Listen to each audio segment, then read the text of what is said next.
Yeah. Welcome, everyone. This is 306 episode of the Epic Marks podcast. I am the brainless one, and it is WrestleMania weekend. It is the show of the shows tomorrow and Sunday. WrestleMania 39. Really excited for it. Um, it's a lot of stuff going on, a lot of different things about WrestleMania. Do we finally see the roads to WrestleMania culminate the way that we think it's going to happen? Do we think that, do we get another banger after banger after banger in the triple threat in Intercontinental Championship match?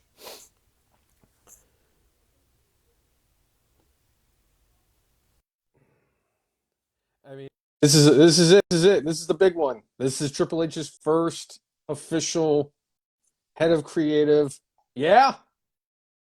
Yeah. What's up, cousin Jay? Hey, you keeping it real out here. Excited for WrestleMania. A little bit under the weather today, but podcast is on Friday. Damn it, we do it on Friday. Do it Do it live. live. Damn Skippy.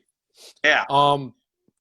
So it's WrestleMania, Jay. This is the Super Bowl this weekend. I get very disappointed as a wrestling fan that people in management tend to not see WrestleMania as important as the Super Bowl, and people might be a little banged up come Monday morning at work. But all that being said, I'm excited for this weekend's card. I mean,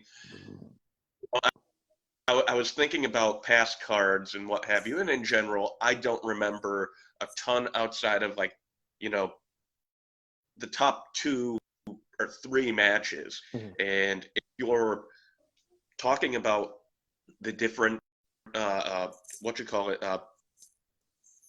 builds to the matches for this year, I'd say that there are a good solid like 5 or 6 where I'm like going, yeah, that was good. I like what they did with this. They built up the bloodline the best of all the storylines heading into Mania. I thought that the way they did it now with Dom and Ray was I enjoyed that. I know I was very negative towards Dom early on, but he's really just kind of won me over since the ever since the Royal Rumble when he did his nefarious tactics there. And honestly, even before that, like the holiday attacks on his father with Rhea Ripley there, and even how they built it up on Friday with him kind of getting, telling his mom to shut up, and Ray finally punched him, and I'm glad that they're doing what they're doing. They exploded for that. It was exactly Yeah, they did. what they did. But and I mean, honestly, other than like the triple threat match, because they kind of fudged that up near the end, because Gunther's like, I want to have a single opponent, and then he gets both of his opponents disqualified, and now we're having a triple threat. But like even Brock Lesnar and Omos had a pretty solid build up to WrestleMania this year. well, and I was extremely critical of it early on. You were critical of it early on, but you know what? I think they've done a solid job since then of bringing it in. Yeah. What's up, Jessica? Hanging in there. Hanging in there. That's what I could say about this right now. Yeah. But yeah, but Brock and Omos, as much as they had teased so many different things with Brock going into this year, and they, I mean, did a 180 at some point, and whether it was Vince's doing, whether it was Brock's doing, whether it was both their doings, of like, yeah, I don't want to go against Bray, I don't want to go against Gunther, so. Mike Rainey, Tim, how you doing? What's up, fellas? Thanks for tuning in.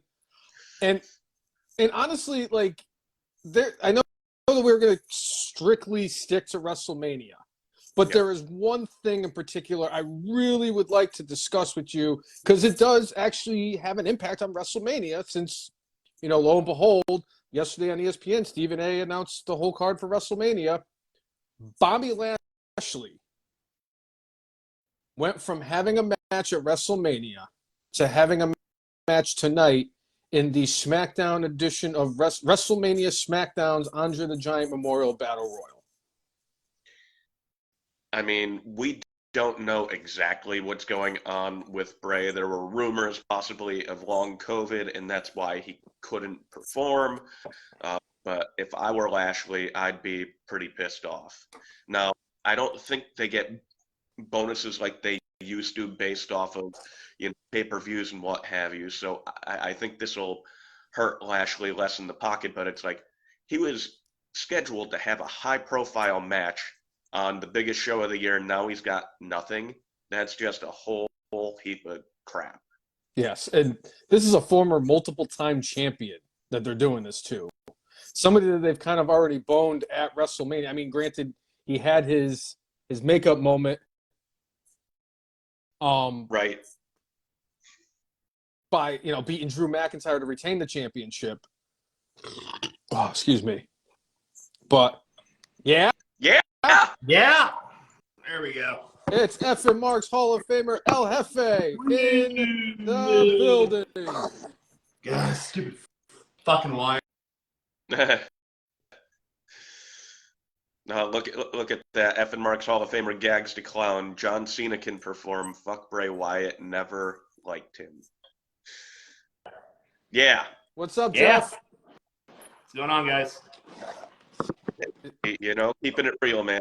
It's WrestleMania weekend. It is, man. It's about that time again. It's we're here for the annual podcast. Yeah. We do this. I think we've done this every year except maybe one.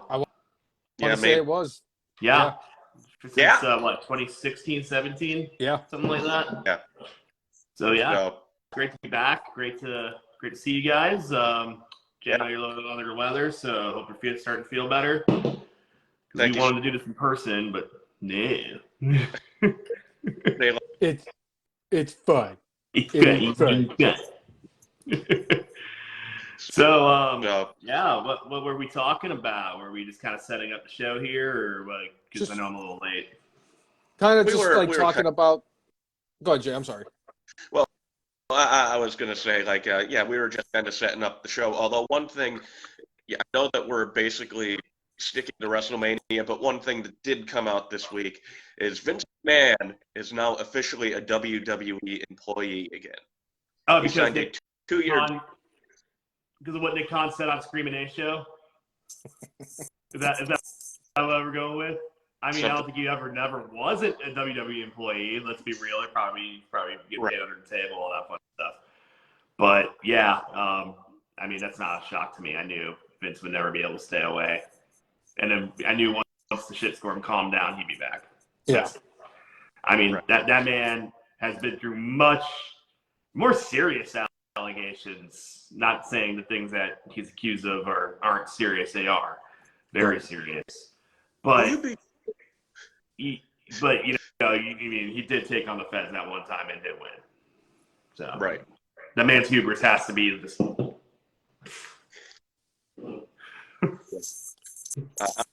a separate note, I just throw out there, I hope y'all enjoyed the monsoon of gorillas. That I probably should have on that, but I think it turned out pretty well. Jay, yeah. The only video I have now watched more than the monsoon of gorillas is Braun Strowman and James Ellsworth getting spiked into the mat. That's the only thing. What, not Cassius Ohno getting trapped between the rope and the mat? No. But I'm glad you said something, Jeff, because I have a picture I'm going to have to send you guys after the podcast. It's an updated photo I saw of Cassius Ohno and what he looks like now.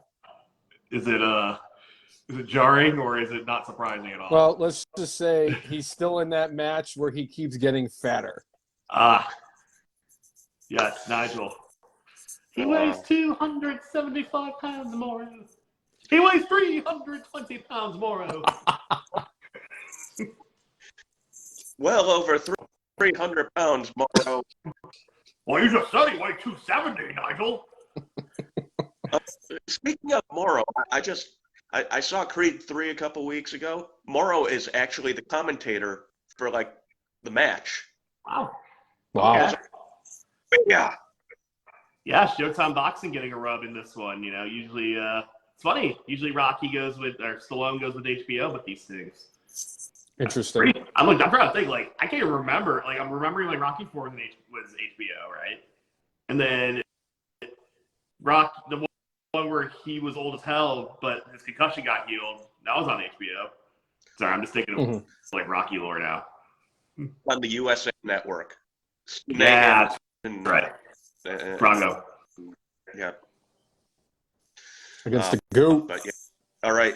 So we have a question out there.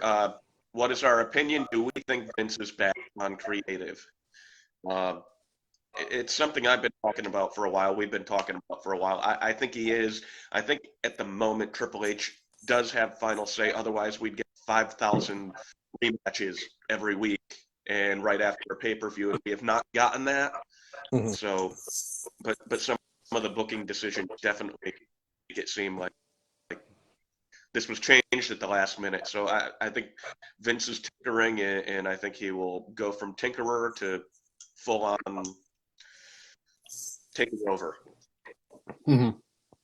Yeah, and that's unfortunate. You know, Triple H has done a pretty good job with what he has. You know, he's built up a lot of new stars, not just from NXT, but now he's been able to do that on the main roster. I think the main roster is healthier creative-wise than it's been in, God. Well, I like bring a up decade. I bring up back in July 4th when Vince was still in charge of creative. Right. And he was planning on, after the July 4th episode of Raw or SmackDown, whatever it was on July 4th, and he was planning on sending Gunther back down to NXT.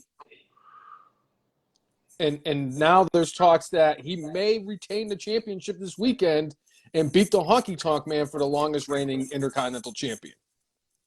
So, for me, Vince not being there was the best thing that's ever happened to booking. Absolutely. I mean, like, you know, we get like, and I think that's protected the bloodline very, very much so, and Cody very much so, because, you know, we don't get inundated with all their shit every fucking week. And when they are on TV, it's good, you know? Yeah. I mean, like, you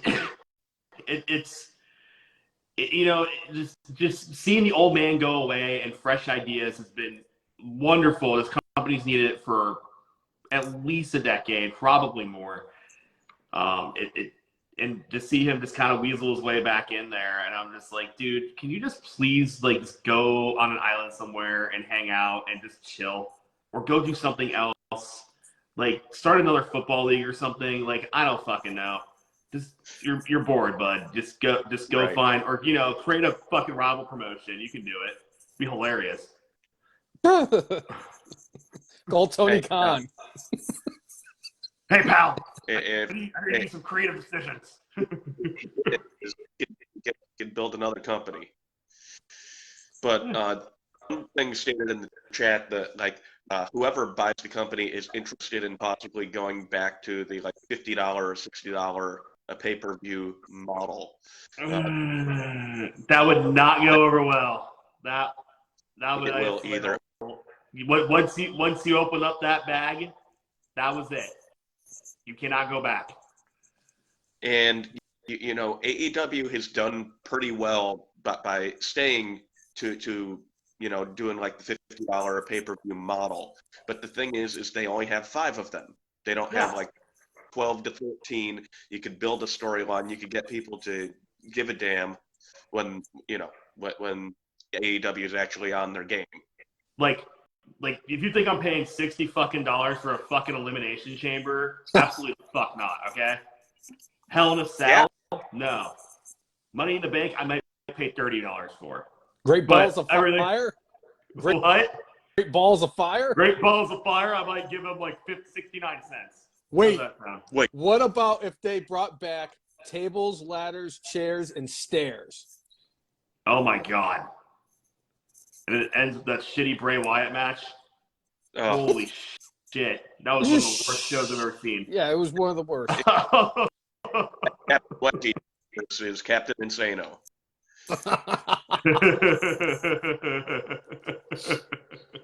It's like, I remember watching it, and I was just like, I know it's a stairs match, but it's no disqualification. Why can't they get a table or a chair? Just stay. Or a ladder. Right. Why isn't every match a TLCS match? That's what I'd like to know. If you're going to call your fucking pay-per-view TLC, you're going to call your pay-per-view Hell in a Cell, you're going to call your pay-per-view Elimination Chamber, I better see 6 fucking Elimination Chamber matches. All right? Yeah. I agree. And then we can wear the gimmick out forever and never have to see it again. And I'll say this. When they did the Extreme Rules pay-per-view, and almost every match, except for like maybe one or two, had a special stipulation in regards to it being Extreme Rules. So at least Triple H did that, although it does sound like he's going to give it the old boot. But I have faith in Triple H. That's all I'm going to say. Yeah? Yeah. I have faith in Triple H, too. Yeah. I mean, well, go ahead. Okay. We've seen Triple H. We've seen what Triple H can do over the last, decade. He's been booking for about that long. He's been on the creative team for longer. He knows the business. He knows he's got the mind for it. He sees he knows what he has a pulse on what the fans want to see. That's the big thing. If you don't have a pulse on what your fans want to see, you're not going to be successful. And Vince has not had a pulse on what the fans want to see for a very long time. Sure, he has some hits because he has some hits because, sometimes, you just can't avoid that. Sometimes he has hits because he's forced to have hits. Look at Daniel Bryan, Sami Zayn, for example. But at the end of the day, it was just 90% of the shows were just, oh my God, like, what the fuck is this? Like, I do not need to see the Ryback ever. And then he insisted on putting him out there all the time.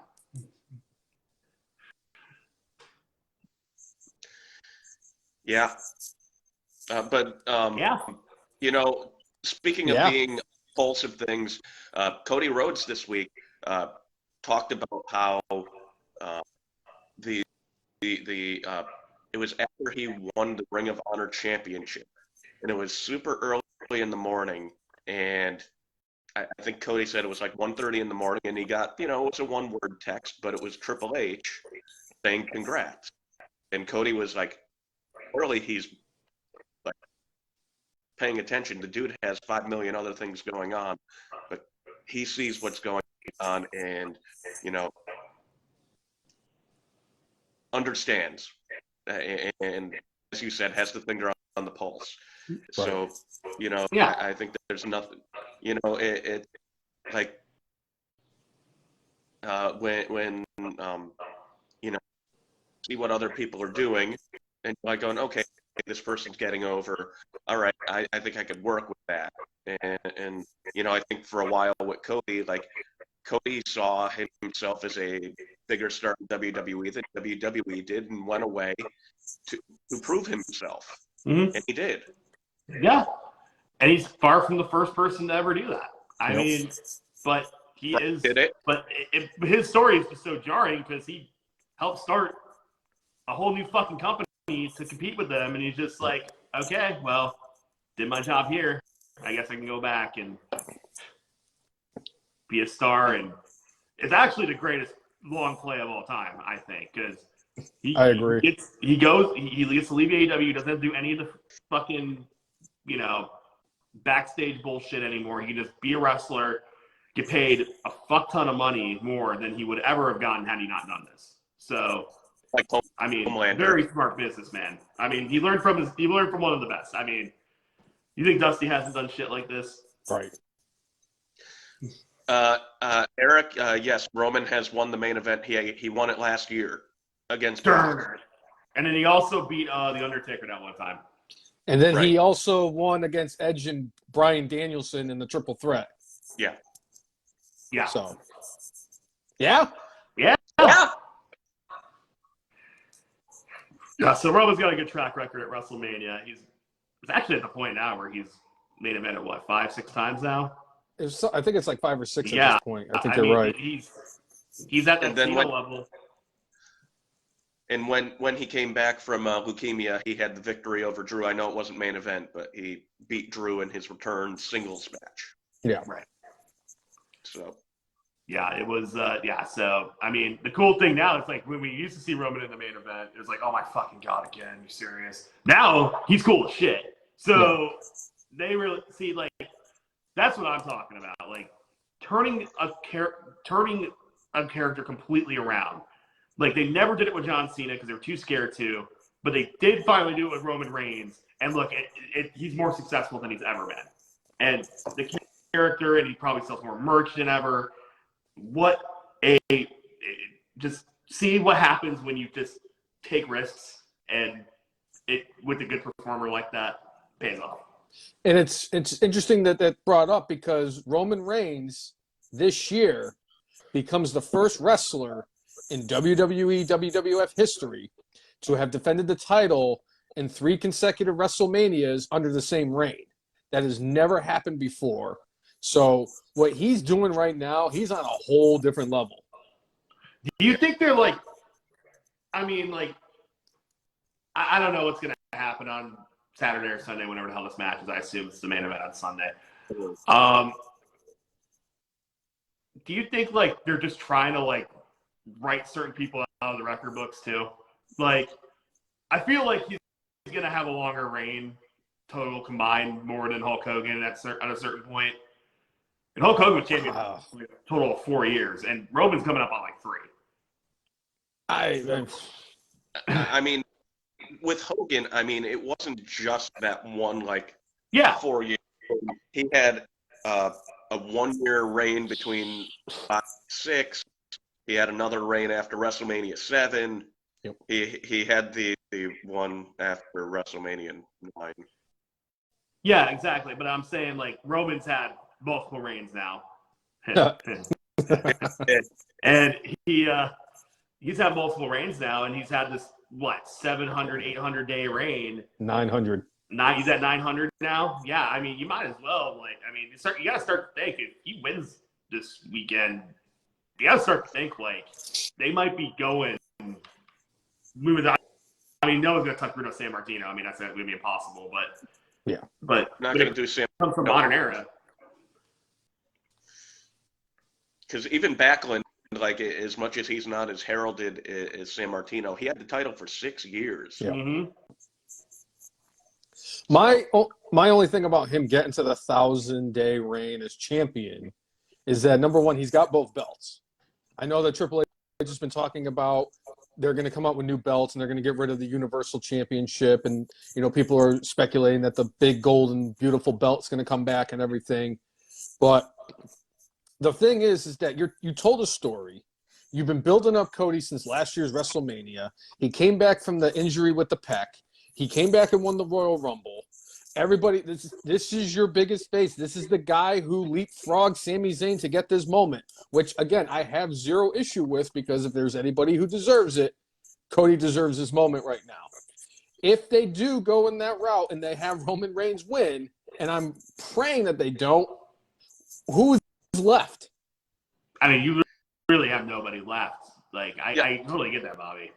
You could have a returning Orton, or if they try to do the WrestleMania 9 booking and have The Rock come out and challenge Roman at the last. Oh, Jay, that's not the first time I've heard that. Vince is not in creative. He cannot hear this. He cannot change this. You know what it was? Somebody mentioned it on Cornette's show that they're like, what do you think the chances are that they do the Hulk Hogan shit with The Rock? I mean, that would probably, because we all remember how WrestleMania 9 is viewed. It's viewed as the worst ever. The worst! And, I mean, there were a lot of bad WrestleManias in that era, but, like, that's the shits. I mean, Giant Gonzalez on. Hey, I was just at the place that was held. I have a special affinity match. By the way, as I was on YouTube this week, I found that there is a Giant Gonzalez versus Great Muta match from 1995. What? Yeah. My God. Sorry, it The wasn't amount of non-joint movement. El Gigante. Elegante. I'll have to check that one out. Yeah, that sounds like a Clash of Champions 13 caliber match.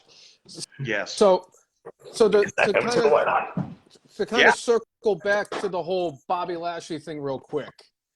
Do you think they use down goes Frazier? Do you think they use tonight's Andre the Giant Battle Royal to potentially build something for Bobby Lashley for this weekend? I mean, they have granted they have 7 matches for tomorrow and they only have 6 for Sunday. So obviously you can fit in like a 5 or 10 minute match at any point. I mean, yes, you're going to have to ask Cody Rhodes and Roman Reigns to not have 7-hour-long entrances, but I just feel like they did Bobby Lashley so dirty that he went from being on the WrestleMania card. We have no idea what the hell's going on with Bray Wyatt. It's the same people who know what's going on with Bray Wyatt know what happened at the All Out Scrum, obviously. So Bobby Lashley gets bumped from WrestleMania, which is fine. I get it. But instead, we're going to get people like Ronda Rousey and Shotzi Blackheart and Sonya Deville at WrestleMania. I mean, I have no issue with Ray and Dom wrestling because they really just tied that storyline together, and that's a good storyline. He stopped being a dipshit son. Well, on the mic anyway. And I'll tell you, I have no problem with that one being there. But there are people that's like, well, you said you wanted quality over quantity, so why are we getting Shotzi? I can't swing a chair Blackheart on this card. What, she's not going to mow down someone with her tank? Hold on. Tank that like I can buy like any 5-year-old and they probably do the same shit. Wait, if she runs over Ronda Rousey with the tank at WrestleMania, that will supersede even if Cody and Sheamus both win this weekend.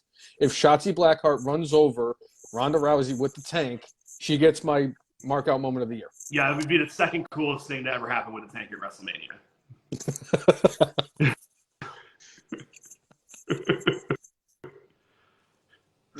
Thing for female tag team, as opposed to the male tag team match the beginning. Did you notice 3 of the 4 male actually have a team name? All the female teams are just, Shotzi and Raquel. It's Ronda and Shayna. They don't have a name. And it just Wait, didn't Ronda and Shayna have a name in NXT? Didn't they call them something? They were the 4 or the whole fact. They were part of the MMA fighters. 4 horsewomen. Yeah. Who Marina Shafir is just absolutely tearing it up on AEW Dark Elevated, and Jessamine Duke. She hasn't been seen since she was left out of her contract, so eventually she's gonna be on the side of a milk carton. Well, I think she just streams video games now, but yeah. I mean, it is lucrative if you can do that. So it's funny you say that too, Jay. That 3 of the 4 men's teams have actual tag team names, when the tag team championship, which apparently is rumored to be the main event of night 1, it is the Usos going up against a tag team that doesn't have a name.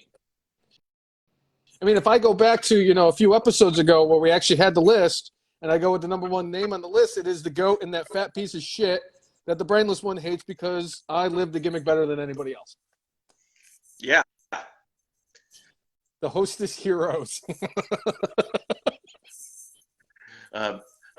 Beyond that, talk about living the gimmick. Eddie Kingston, AEW All Access had his debut, and Mick Foley had high praise for that. And I know you were excited to see Eddie Kingston. I have not had a chance to see the episode yet, but I'm looking forward to it. I have not seen it and yet. I'm a little fired up about things on All Access. I saw the episode. I think the Young Bucks were in. He hugged them and he said, "It feels good to have you guys back," or some shit. And I'm like, "Oh, well, Eddie, you just dropped on my totem pole significantly." Young Bucks. Not the Bucks and Kenny. Oh man. But yeah, I haven't seen it yet. I'm actually looking forward to it. I honestly didn't even know it was on. Is that the big announcement that Tony Khan's going to make? Because he makes one like every week now. Everything's a big announcement. Everything is justified. This is awesome chance. Yeah. Everything Jaguars. What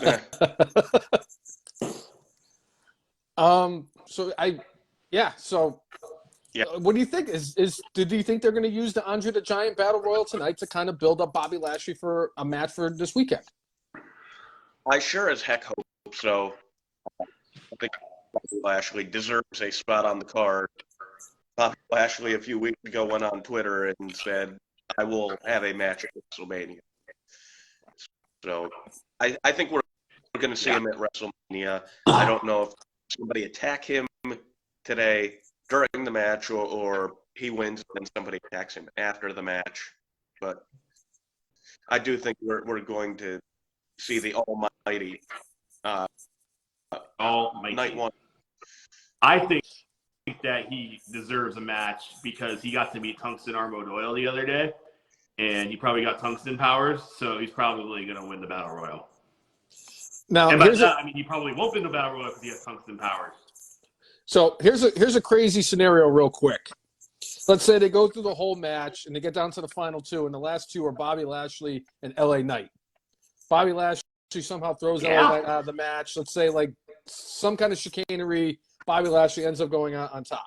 He comes out at WrestleMania either tomorrow or Sunday, cuts a promo, and then, of course, LA Knight, let me talk to you, Yeah! You were talking about LA Knight for WrestleMania, you ain't talking,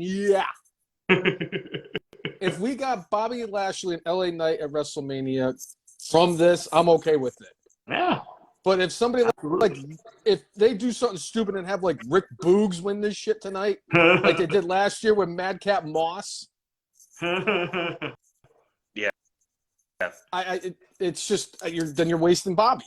That's all I'm saying. Dude, that's the thing. Like, I had no idea. Like, I was like, who the fuck won this shit last year? Like, I could not fucking remember.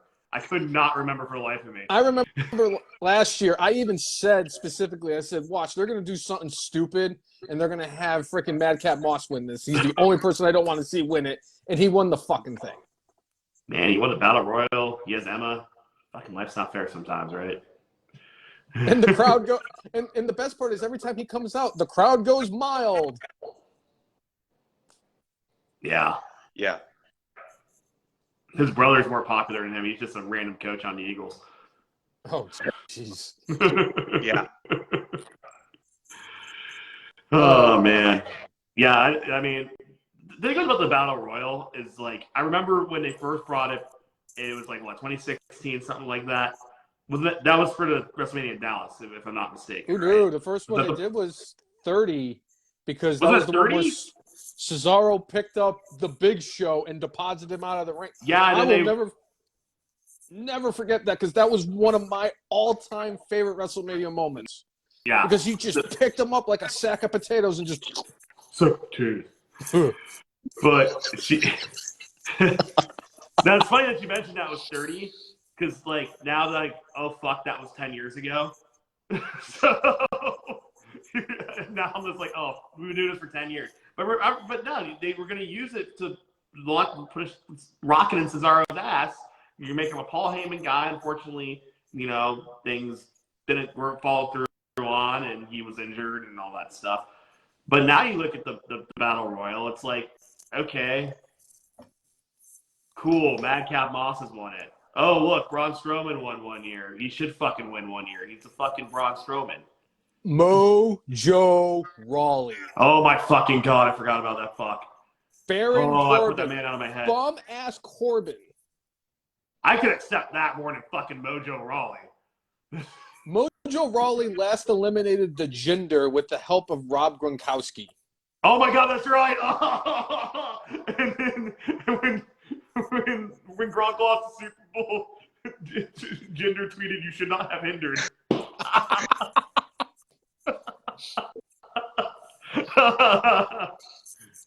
Oh my God, dude, I forgot about that. Oh man, that was a funny fucking moment.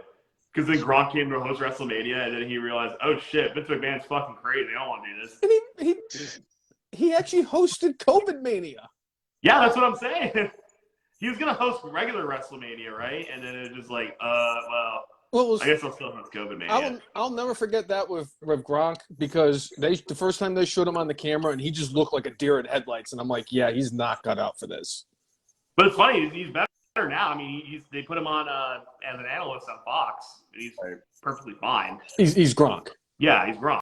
I mean, he knows one thing: Gronk knows football, Gronk smash, Gronk touchdown. Like that's all he knows. And by that, I mean that's all his gimmick knows. So, because he actually is probably he's a very smart guy with his money and all that stuff. Like, a lot of people think, oh, he just parties all the time. It's like, no, he's very, very intelligent when it comes to finances and making sure he doesn't end up like a deadbeat on the fucking street. Right. Or like another Patriots tight end in prison or dead. So, yeah. Yeah. Fellow Bristol Husker alumni there. I'm just going to point out now, we are in the Final Four. UConn is in the Final Four. UConn center is actually from Bristol. I went to school with his mother. Holy fuck. Seneca? I think I'm probably butchering his name, but he's the kid that's been going nuts this tournament. Klingon. Oh, okay. I have somebody else mixed up then. I must be thinking of the power forward. Yeah, dude. Isn't that crazy? You're just like, yeah, I went to school with his mom. Like, doesn't that like hit you like right in the fucking stomach? Like, god damn it. Right. Oh man. Representing us, making us proud. Damn Skippy. Like when his senior year in high school, like they won the state championship by like 20 or 30 points because like he's 7'1" in high school. Yeah, nobody could guard him. Yeah.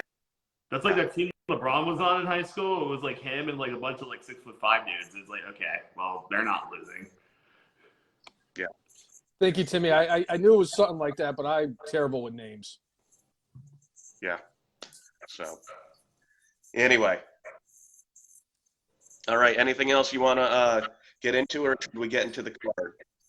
I say we get right into WrestleMania. Yeah, man. That's what we're here for. Yeah. All right. So, I will lead the charge.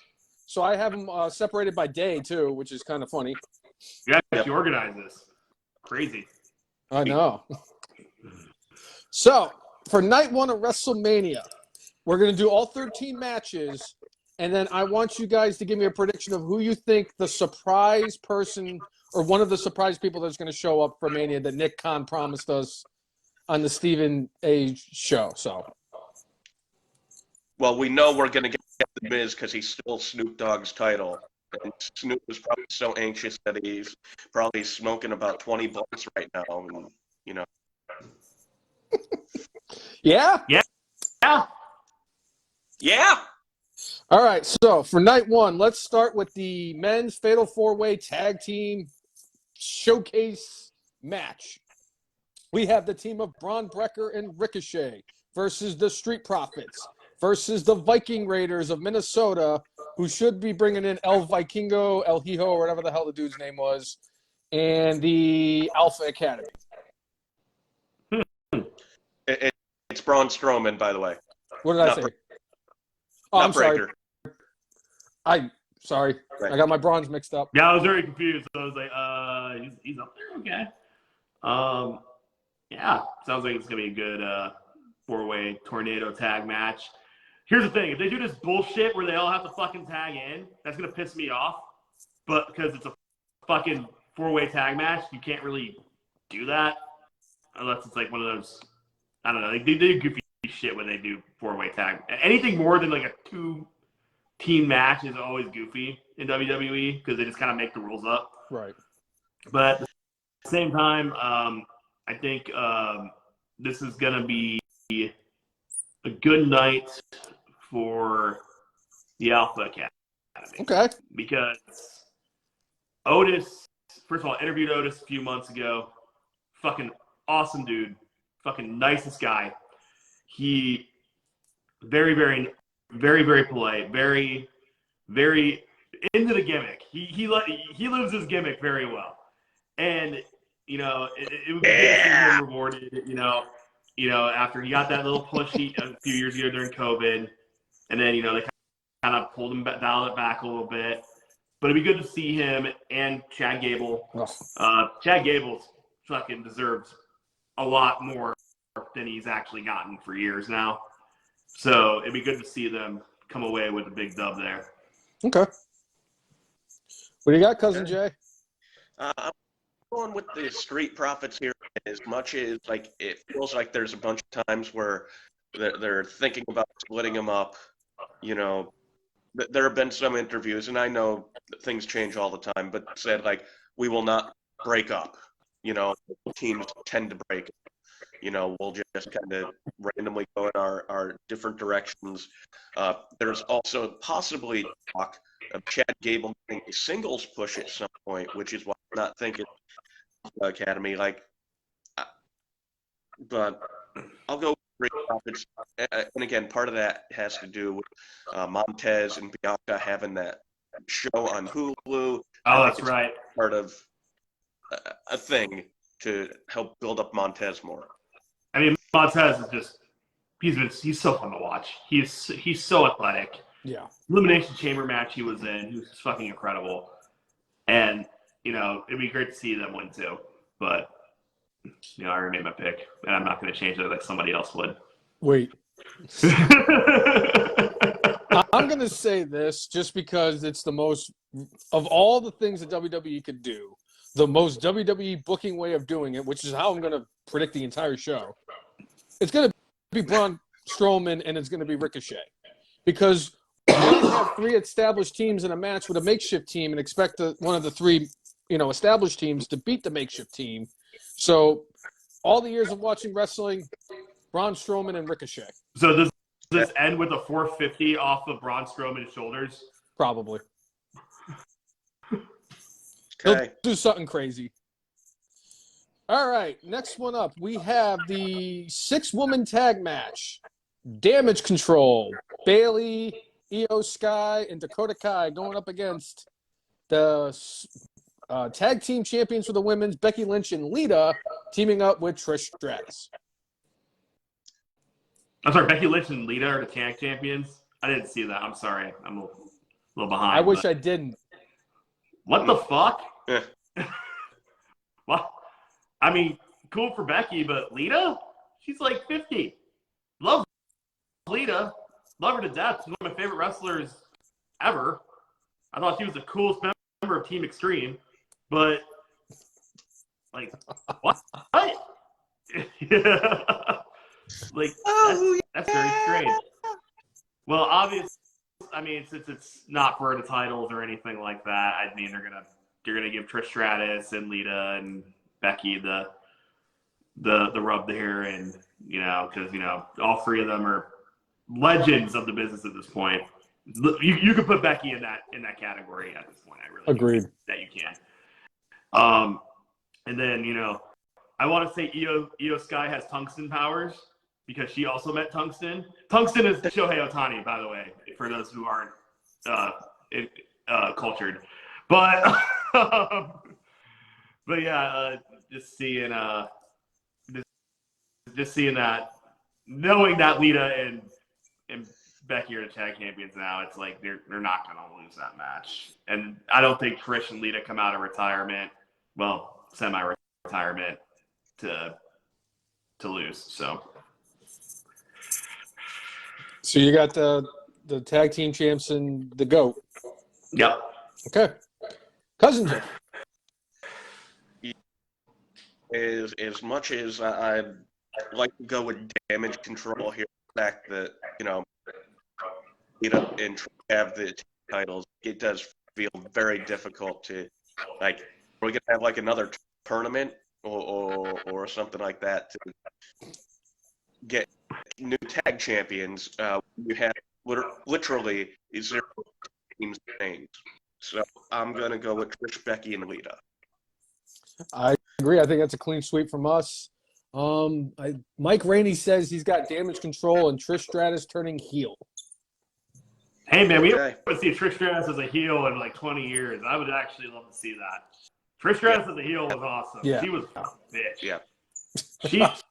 She fucking ruled. But it was like so weird because when she wore that, when she did the LeBron mask thing back in the day, well, she kind of invented it, but she when she wore the mask, because I just saw the A&E doc about their Raw match, and when she took the mask off and used it as a weapon, I'm like, she's so fucking cool. She's my favorite all time. Of all the female wrestlers, she's my favorite. It's a good one to have. Yeah. I have to think about that because there's so many good female wrestlers. Yeah. Like, Asuka's up there for me. Becky Lynch is up there for me. I can't argue those. Trish. Mickey James. I mean, like, there are Medusa. a lot of... And then you go to Japan, there's, we got Manami Toyota, women like that, I mean, we could spend a whole episode on that maybe one day. Yeah. All right, next match on the docket. We are going to go with the Battle of the Father and Eddie's son. Is this a custody of Dominic Ladder match, part 2? It's. I was going to go somewhere really dark, but I'm not going to. Instead of Eddie and Ray, it's Rhea and Ray. If Vince Russo was there, it would be for like the custody of Eddie's estate or his urn or something. Oh, God. But yeah. Luckily, Vince Russo doesn't write for wrestling anymore. Rey Mysterio versus Dominic Mysterio. Who you guys got? I think this is, Ray went into the Hall of Fame, right? Tonight. He goes into the Hall of Fame tonight. That tells me this is probably his last match, full time. And what better way to go out than on your back? I'm going to rephrase this because this is going to sound very weird. What better way to go out than to give your son his opportunity to become a star? I've been very critical of Dominic Mysterio. He's still very not good in-ring performer. Agreed. He's never going to be the problem is he tries to do his dad's moves and he's not built like his dad. No. That's the issue. If you just wrestled like his body size, if he wrestled more like Eddie Guerrero than he did like Rey Mysterio, he'd be much better off. Agreed. So hopefully with Rey out of the picture, I'm just assuming he's going to be done here. With Rey not there anymore, hopefully he doesn't feel the pressure to have to do his dad's moves and that kind of stuff. So he can do his own thing. And once he does his own thing, I think he'll be a very confident hand in the ring. I don't think he'll be a world champion or anything. I don't think he's going to be as popular as Rey Mysterio, as with kids or anything like that. But I think he can be a solid hand for years to come if he just does his own thing. And I think this will be a good start for him to start doing that as his father, decides to wind down his career. Right. Okay. Cousin Jay. They wanted the I think the toughest thing coming to a conclusion because there are some rumors out there that this is going to continue beyond WrestleMania, and Triple H apparently talked Rey Mysterio into staying with the company for a little bit longer. Originally, the idea was this was going to be the last match. Clearly, Rey does not have a ton of time left. Right. But, just seeing how hot that crowd got and how Dominic got punched. Apparently Triple H has a strong affinity towards Dominic. Dom.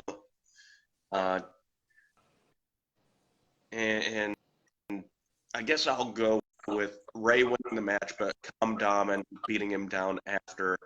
Maybe some spooky pals come in. Spooky pals. Spooky pal Rhea and spooky pal Damian Priest probably going to be interfering. Probably. And we might get spooky demon Finn Balor. Ooh. We haven't seen Spooky Demon in a while. Yeah. I think it's gonna be Dom. I think Dom's gonna end up winning this one. I still think they could still do something about it, but I think that this is Dominic's chance. They have to make up for their loss last year when they lost. No, was that 2 years ago? No, it was last year. I'm sorry, when they lost to The Miz and Logan Paul last year. Right. So I think Dom is on the rise. Ray's, like you said, he's in the Hall of Fame tonight. Dominic Mysterio goes over. Okay. Speaking of Logan Paul. Oh. Logan Paul versus Seth Rollins. Wow. I can't think of a more annoying match on a fucking card. Like, two most annoying dudes I can think of being in the ring together. So, like, Logan Paul's got, like, some weird crypto thing going on where, like, he's, like, gonna be in big trouble and they're still kind of pushing him. It's kind of weird. But, you know, he's proven himself to be a capable professional wrestler. Very much so. Best buckshot lariat in the business. Yeah, I mean, everything he does looks like he's been doing this for a long time. Just a natural athlete, just very gifted. And, you know, Seth Rollins, he's not really doing anything right now, so might as well throw him in a match with him and build that up and all that stuff. And I don't know, like, I just think, like, Logan Paul's just gonna win. It just seems inevitable, you know. They position him as a big attraction in the company, like kind of like a Brock Lesnar, except way less cool. So, I mean, it just feels like that's where they go with them. I mean, like, they bring him in for the big stuff, and I think he's gonna win. I mean, he's just, you know, he's got that following outside of wrestling, but at the same time, he's a competent professional wrestler, like I said. So it doesn't piss me off that he's gonna win in that aspect. Yep. It pisses me off that he's a fucking douchebag and he gets to fucking, like, live this awesome life, even though he's a piece of shit. But I mean, other than that, I mean, but in the business aspect of it, I think he wins. Okay. Cousin Jay. I'll go with Seth Rollins here, and you know, I think they've actually done a decent job building this up. Just you know, like starting with Royal Rumble, and then all the little bits that they've done here and there along the way, and you know, I think they're going to have a great match. I think it's going to be. Not going to say it's the best match of the weekend, but it might be one of them. Okay. I agree with the match. It's going to be. No, it's going to be a great wrestling match. It's just a shame it's not going to be the curtain jerker like it was supposed to be. But it's fine. It's fine. I know I'm going to be thoroughly entertained. Almost Johnny Knoxville versus Sami Zayn last year entertained. But like Jeff said, you know, Logan Paul has really shown himself in this ring to be able to hold with the best. I mean, him and Roman had a hell of a match for the title. Yep. It did. But I'm Jay, I'm going with you. I got to say it's going to be Seth Rollins. I don't know what it is. Any other time when it is a celebrity that's getting in the ring, I would say, yes, the celebrity's 99 times out of 100 going to win this match. But Logan Paul's on a WWE contract. So he is very capable of losing. He's lost before. Seth kind of needs this win more than Logan Paul does. So. Yeah. I mean, he does. Don't get me wrong. I mean, Seth Rollins has kind of not done much since his last title reign. So. Right. Agreed. All right. Speaking of not doing very well as a face, terrible segue. Charlotte Flair defends the Women's Championship of SmackDown against Rhea Ripley of the Spooky Pals. Please, for the love of God, Rhea, please fucking win. I am so fucking sick of Charlotte Flair. Everyone is so sick of Charlotte Flair. It's like, dude, we get it. We want you. You guys want her to win 16 fucking times so she'd be like her dad. You didn't need to do it within like a 7-year span, okay? Like, I mean, like, what does it say about her that she's lost the title? Like, well, what is she at now? 11? 14. What the fuck? 14? Jeff, she's gonna surpass her father before she hits 40. She could be like a 32-time champion. She's gonna like double it up on him. So,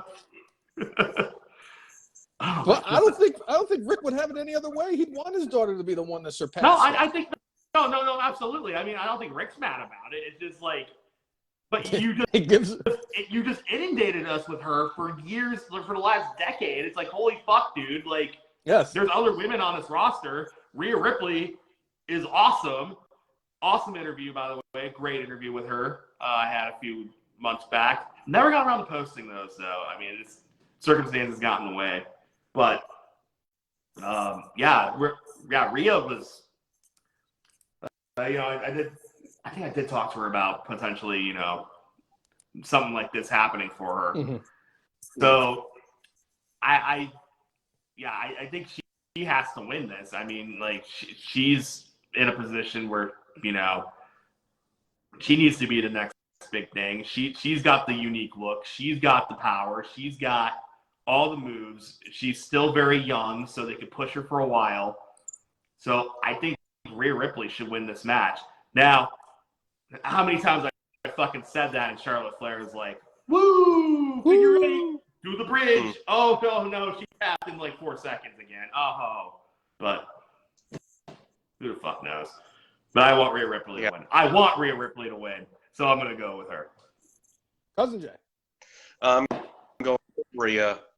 They have built her up so much, and, of the Spooky Pals, like, they finally figured out a way to kind of book them, and I think Rhea wins. And, yeah. I agree. I think it's a clean sweep.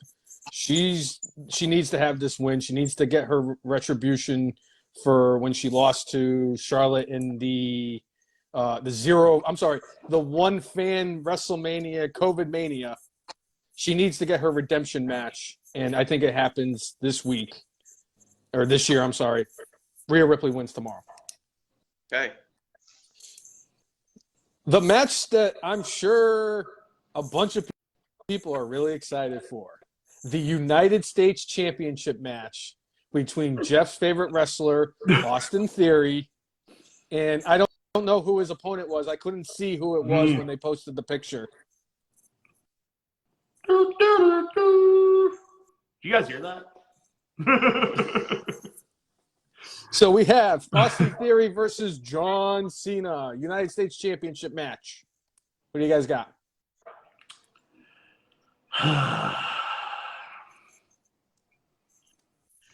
What? God damn it. So I'm laughing my ass off Monday night when I'm scrolling through Twitter because I didn't watch Raw or anything like that. I'm scrolling through Twitter and I see this fucking chuckle fuck, Austin Theory, cutting a promo in an empty arena about how he's going to fucking beat John Cena. I'm like, did they really not have any faith in this fucker that he has to cut a promo in an empty arena? Like, seriously? Like, even I'm like, okay, that's a little harsh even for him. Like, I mean, like, that was just so mind-blowingly awkward to me. That said, I have a theory. John Cena is going to win. Okay. And he will hold that title hostage until SummerSlam. Okay. I like it. What do you got, Cousin Jay? I'm going with Austin Theory here. He's going to use all sorts of chicanery and all sorts of nefarious tactics. So I'm going with Theory here, and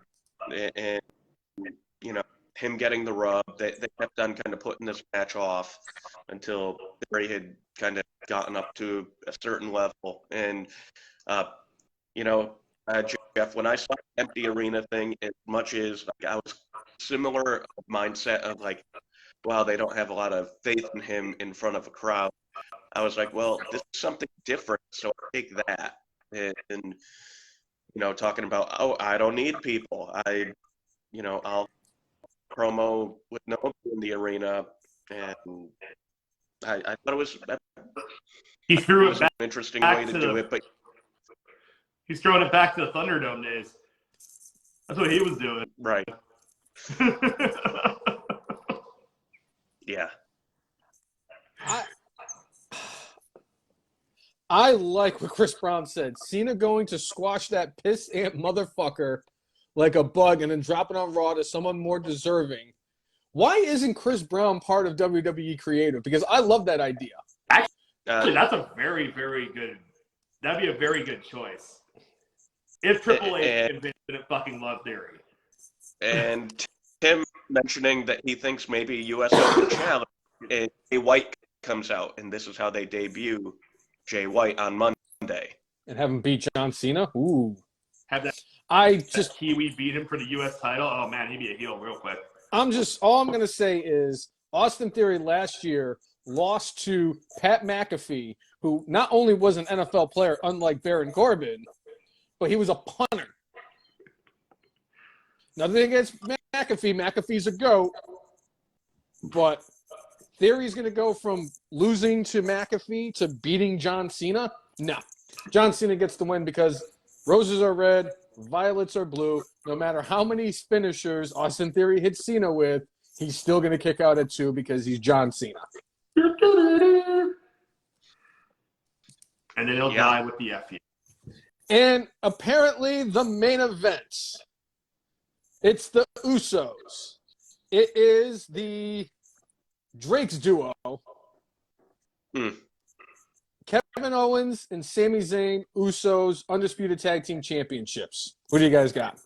So juicy. So juicy. I mean, culmination of a huge storyline of, a year now? So, obviously, good choice for a main event of Saturday night. That said, the Usos have had the tag titles for a billion years.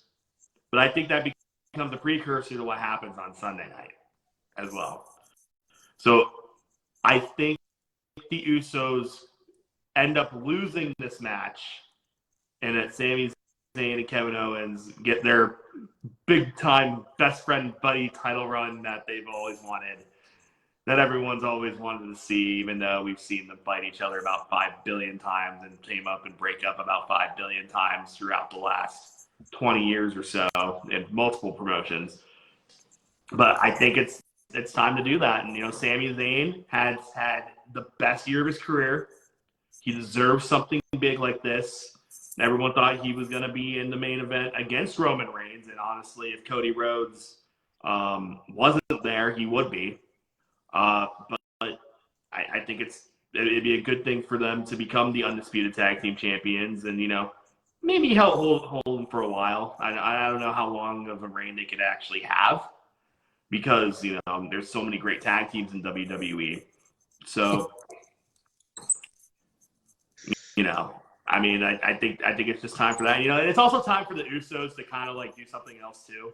You know what I mean? Not saying like break the bloodline up or anything like that, but maybe like, do some other feuds, do some single stuff.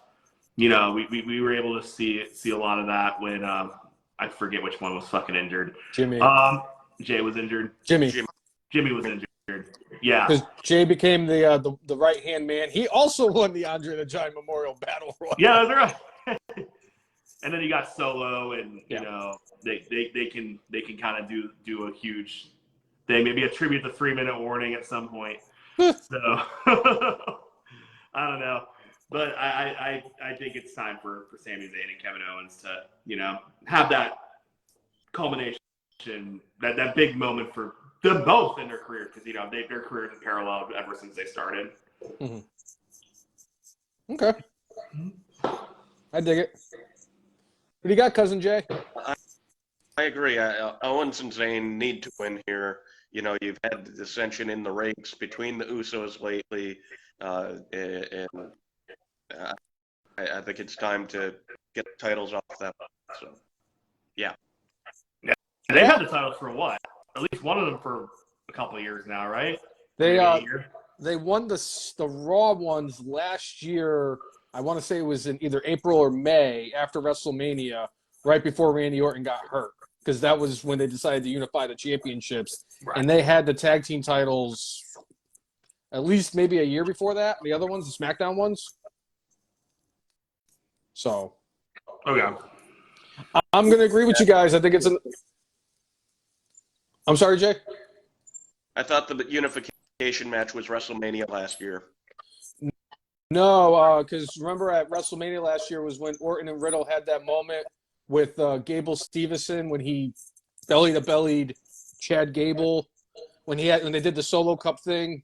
The only reason I remember that is because I remember Randy Orton's face looked like when I think it was Chad Gable smacked the Solo Cup out of one of the, I think it was Montez's hand. Yeah. So I remember because it was right before Randy went out, and he's been out for like 300 some odd days. He's taking another Randy Orton vacation. Well, he had the back fusion surgery. Honestly, I can't believe he's still going to keep going after that. I mean, he doesn't even need to.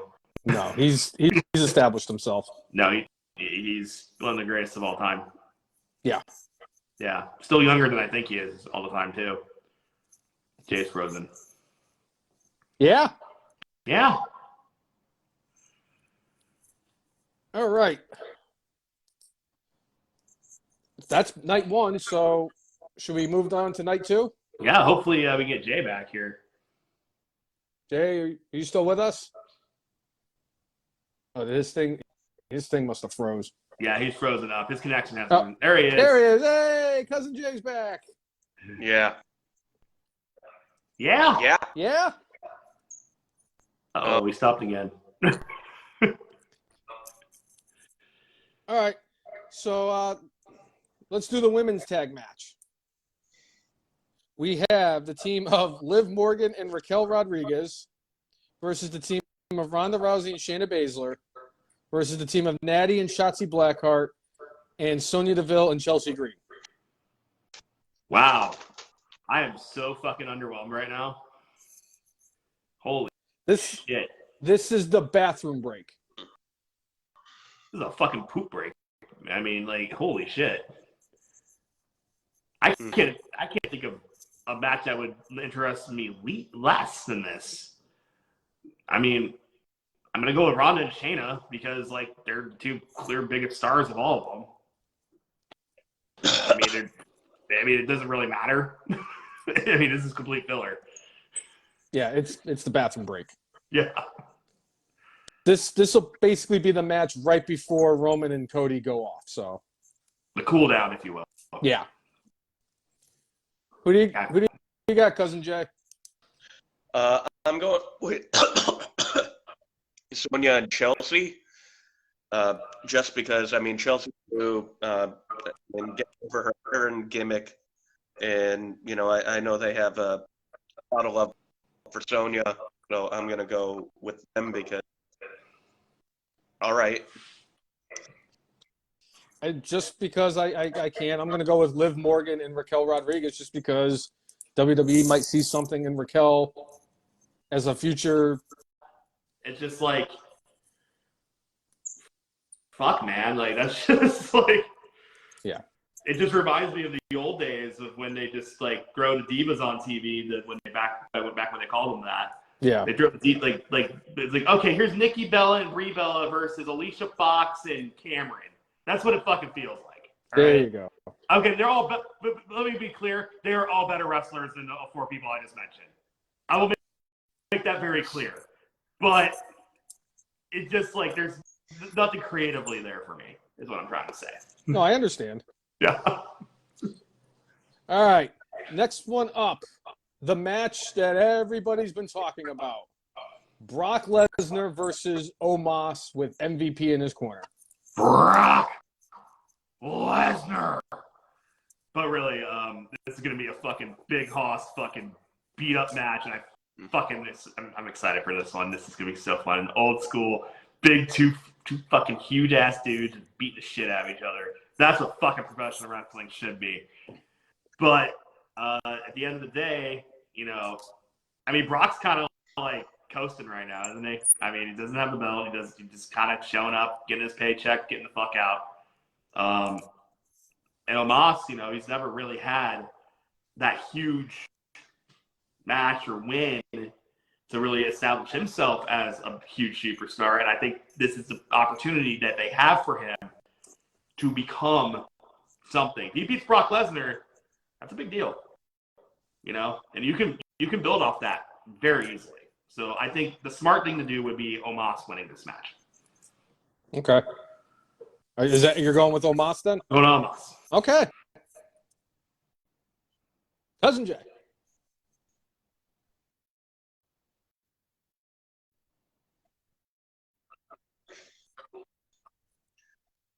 I'm gonna go with Brock.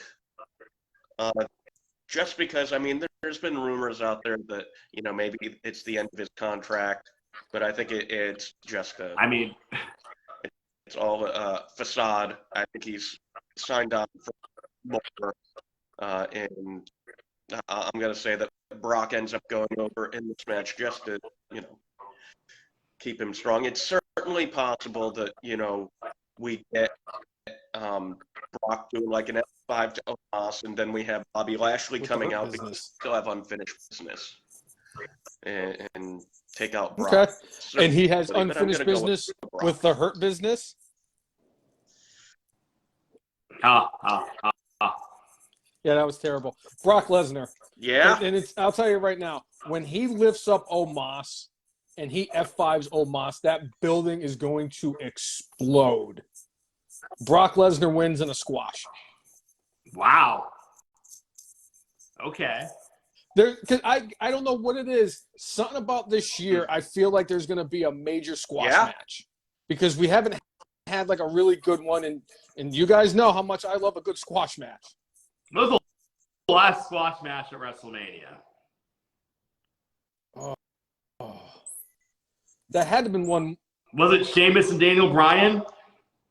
Or was there one after that? It was The Undertaker and John Cena. That's right. That's right. I saw the interview with Taker just last week. He was like, yeah, man, I came in for a 45-minute match. And Vince's like, hey, pal, going out there for 2. and it was Cena's idea. Yeah. Cena was like, I want to lose to The Undertaker in a squash match. He goes, I've been talking shit about The Undertaker. He goes, I should lose in a squash. It's just like, what? He's probably like, John, who the fuck are you? This isn't like you. I don't see you. Yeah, he's dead and you can't see him. And there's a monsoon of gorillas. The Hell in a Cell match. We get Adam Edge versus Spooky Pals Demon Finn Balor. Well, I think we need to hire wives. Well, you guys need to hire your wives. I don't have a wife. But it's Adam Edge, and he's going to beat the Demon King, but it's not going to be easy. Because, Demon Balor's never lost, right? Twice. He's lost twice. He lost to Samoa Joe in NXT, and he lost to Roman Reigns when the ropes collapsed. And that's right. Terrible finish. Yeah, so very rare the demon loses. But this is a culmination of the Judgment Day Spooky Pals that Adam Edge created. Adam Edge created Spooky Pals, and then all of a sudden they turn on him, they become their own Spooky Pals, and then he's, ripping off TV for 6 months at a time. But, Edge has always been a great performer at WrestleMania. He's one of the best ever. So you gotta give it to Edge. As much as I love Finn Balor, very much, but I think it's Edge. Okay. Cousin Jay.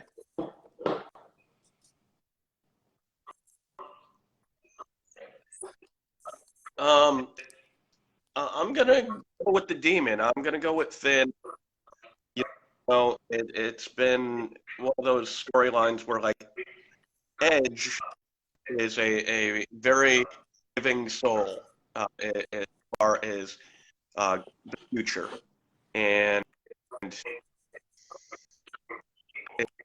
WrestleMania, it sounds like this is going to be Edge's last WrestleMania, and it feels like he'll do the honors. And, allegedly we might be getting the Brood to show up. Ooh. It would be the Brood and the Holy Spooky fuck. Pals. I want to see 400-pound getting Greg into it, Girl so much. I think I love when he shows up. He's actually, honestly, he's really not in that bad a shape considering that he's 50. Yeah. Wow, that's good. And he definitely lives the gimmick better than just about anybody else. I mean, yeah, he's a fucking vampire. Yeah.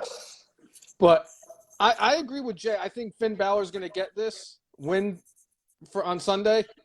Do we see Christian?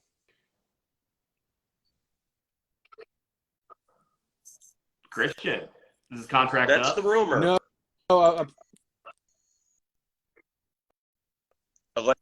John is a one-time kind of okay for Christian to show up at WrestleMania. Not unprecedented. If Christian shows up at WrestleMania, then I still think Finn Balor's going to win it. But if Christian's actually there, that I'm going to, wait. I'm going to go with Spooky Demon Finn, so sticking with it.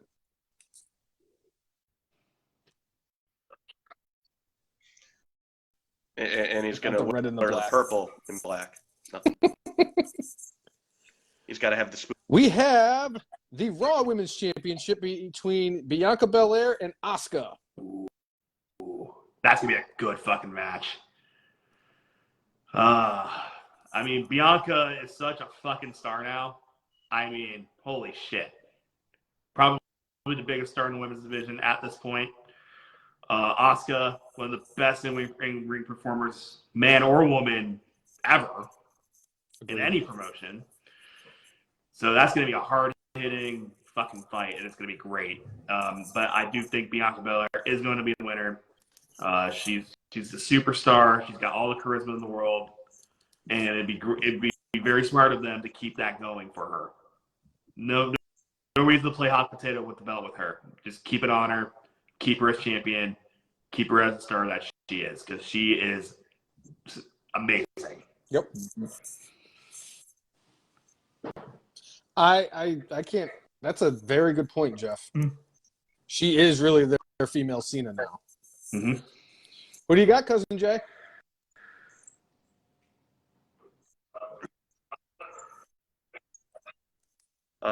I'm going with Bianca. I think, you know me, I love me some Asuka, but there were a couple of months ago, it was time to take the title off Bianca, but for whatever reason, that they kept her with the title, and I would say we'll retain and keep this at least for a little while. I'm going to disagree with you guys. I'm going with Asuka. I think that she's had Bianca's held the title for about a year now. She won it at last year's WrestleMania. Mm-hmm. She had her moment when she beat Becky. She beat Mercedes Moné a couple years ago. I really do think, especially after what they did with the Asuka with Charlotte, that they kind of owe it to Asuka. Her heel character has been very impressive since she returned as Kana, I think it was that she's called. Kana. And yeah. I just think that Asuka's the perfect person if you really wanted to get the title off of Bianca. But I have been predicting Bianca to drop the belt since at least Bayley at least after Clash of the Castle or near Clash of the Castle. So I'm going to say Asuka, but it probably means Bianca's going to win. Yeah. The match I cannot wait for Gunther versus Drew McIntyre versus Sheamus for the Intercontinental Championship. Oh, man. Un momento. Yes, we're going to keep talking. That sounds fucking awesome. Oh, here we go. And I dropped it. Do you have your Sheamus Funko? Damn it, Jeff. Why are you going to take all the fun out of it? I just know you so well. Yes, very good. Yeah, there he is. The shameful thing, lobster head. He's coming towards the end of his career too. And bye, Jay. And he's coming towards the end of his career too. And it's I don't think he'll win this match. I think he'll put on a fucking great performance. I thought the end of his career was going to be Clash of the Castle, to be honest with you. Because it just felt like that was going to be it. But it's good to see him back. One more WrestleMania. Maybe he'll do the honors for who's the champion right now? I'm sorry. Gunther's champion. That's what I thought. Drew McIntyre, obviously former world champion. He lost that push, but he's still on the secondary push. So I do think that Gunther's going to probably retain this title. I do think that because big Hoss guy. He great in the ring, still a fresher face than Sheamus and Drew, as much as they're probably all the same age. But I'm very excited for this match. Three of the best WWE has when it comes to talent and personality, and it's fun. Beating the hell out of each other too. That's gonna be fucking fun, dude. They're gonna fucking chop the shit out of each other. They're gonna be leaving each other red. They're probably gonna cut each other open on accident a couple times with some hard punches. Like it's gonna be good. And those guys, they're all really good friends, so they're cool with just throwing it all out there for a good Intercontinental title match. I really thought Sheamus was going to beat him at Clash of the Castle when they were fighting for the Intercontinental title. And they had a great match, and that was my favorite match of last year. And Sheamus deserves this. Sheamus deserves to win the Intercontinental Championship. It's the last thing he has to accomplish to get the Grand Slam. And he could be the ultimate super Grand Slam because he has the Royal Rumble, Money in the Bank, and King of the Ring on top of that. And he is Triple H's boy. Triple H has always booked Sheamus very well. I gotta go with Sheamus. I can't not go with Sheamus. Well, he's your favorite wrestler. So. Yeah, I have to go with Sheamus. No, it's not a bad choice. I mean, but my thing is, it's like, I thought he was coming towards the end. I know his time is limited. He's gotten spinal stenosis like Adam Edge had. Mm-hmm. So, maybe that is why he'll win the title. I mean, maybe your logic's that way because, just give him one last run and then he can say goodbye. Yeah.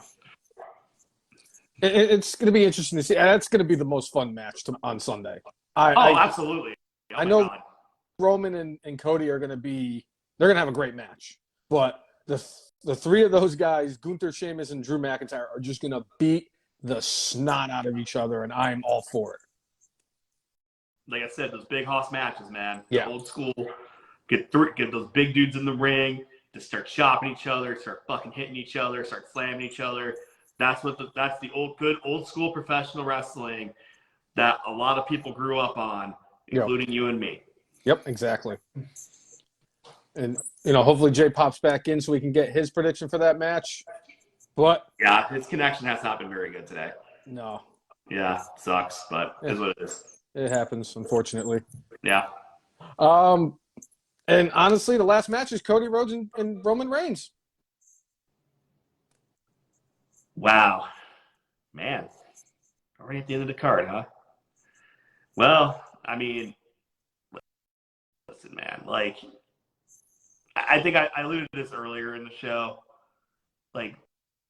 Roman, I really think they're positioning Roman Reigns as an all-time great. I mean, he already is. Let's be clear about that. But I think they want to put him in the echelon of Hulk Hogan, of John Cena, of, guys like that, Bruno Sammartino. You want to be named among, the top 5 in wrestling history. And then when it comes to just having the title and being a champion, having that trust with that title. And, I mean, I can't think of anyone who can't be trusted more than Roman Reigns with a title at this point. except one man. Right. There's one guy who I would trust with the title as much as Roman Reigns, and it's Cody Rhodes. Yep. Like, we've gone through the story a million times. Leaves, comes back, does all that shit, gets hurt, very publicly hurt. Right.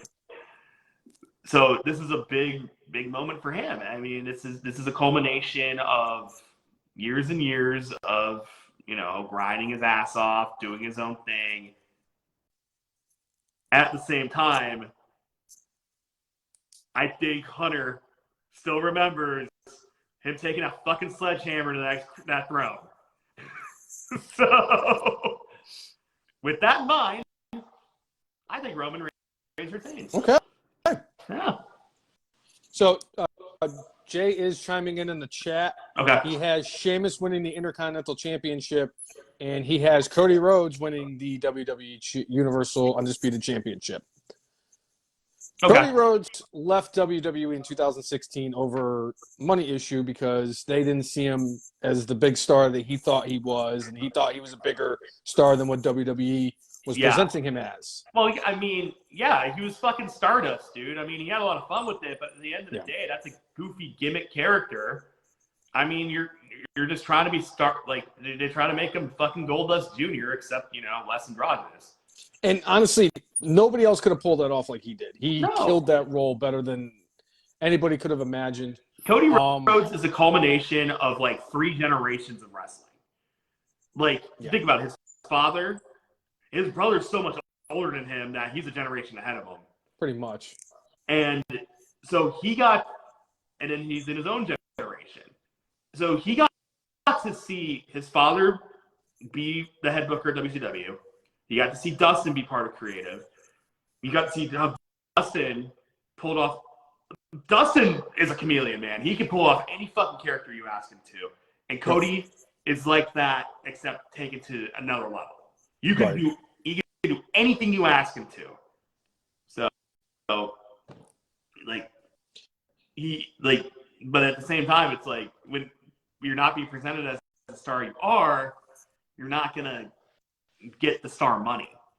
So he needed to leave. He needed to go do his own thing. He needed to be his own, boss for a little bit. Right. Well, maybe not his own boss, but have a lot of say in what he was doing. Mm-hmm.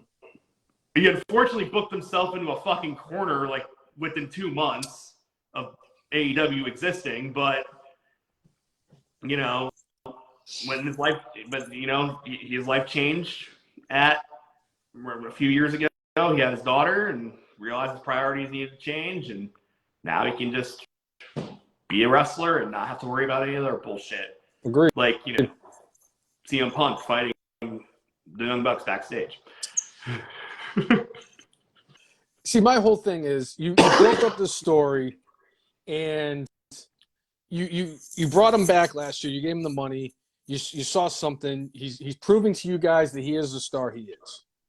He had that moment once he took the coat off and wrestled in the Hell in a Cell against Seth last year with the torn pec. That was it. There was nothing else they could do.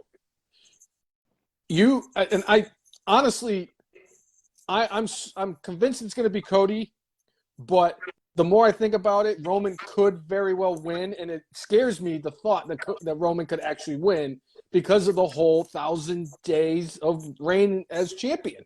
I mean, it'd be a great fucking gimmick. It'd be a great T-shirt. But the problem with that is you've already built up. You had Sami Zayn.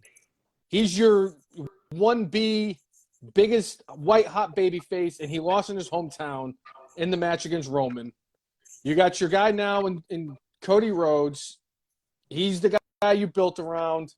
This is the guy you built. He's your biggest. You established he's your biggest face.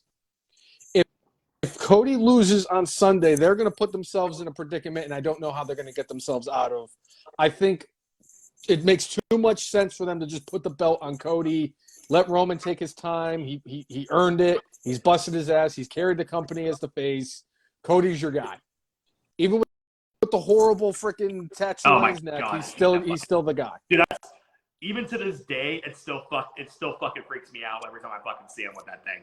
Yeah. Like, I knew we got it, like, 4 or 5 years ago now?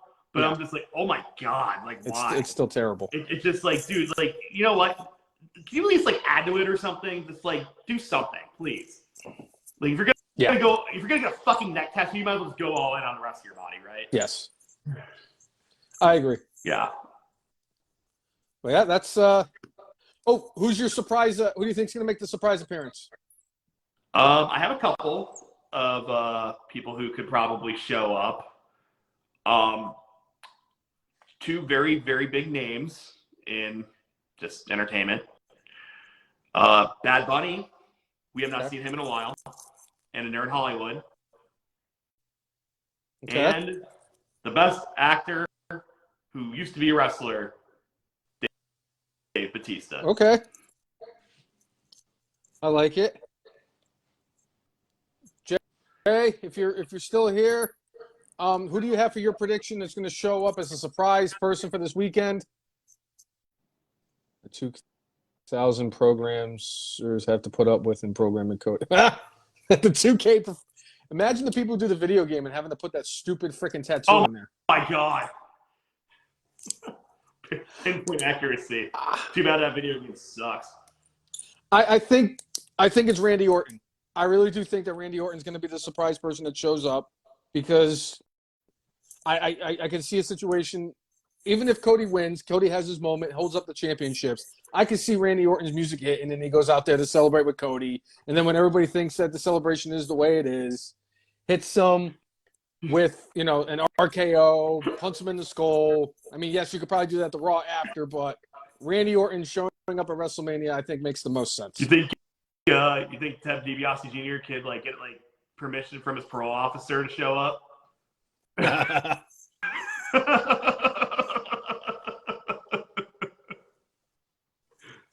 I know. I'm sorry. That was his brother. Brett DiBiase. He hasn't been convicted yet. Yeah. He's close. So, yeah. It'll be him, then it's his father, then it'll be Brett Favre. Yes. In an order that wouldn't surprise you. Yeah, Everybody's got a price, including Mississippi welfare. Jay's got The Rock. That's a safe pick. That's a safe pick. It's a rocker in Hollywood. He's not going to not show up to a WrestleMania.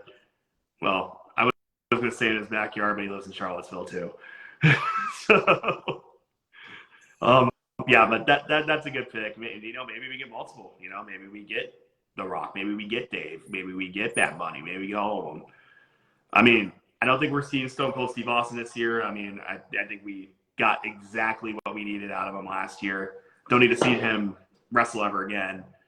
I also said that for 20 years, and then I saw him wrestle again. I'm like, oh, so cool. No, you couldn't have picked a better match for him to kind of have one final hurrah in the ring than what he got with Kevin Owens last year. No, it's perfect. They booked that so perfectly, and perfect. WrestleMania 38 doesn't get enough recognition for being. It was good. It was a great WrestleMania. If that's Vince's last WrestleMania where he's fully in charge of booking, fucking great. Way to go out. That was a very good show last year.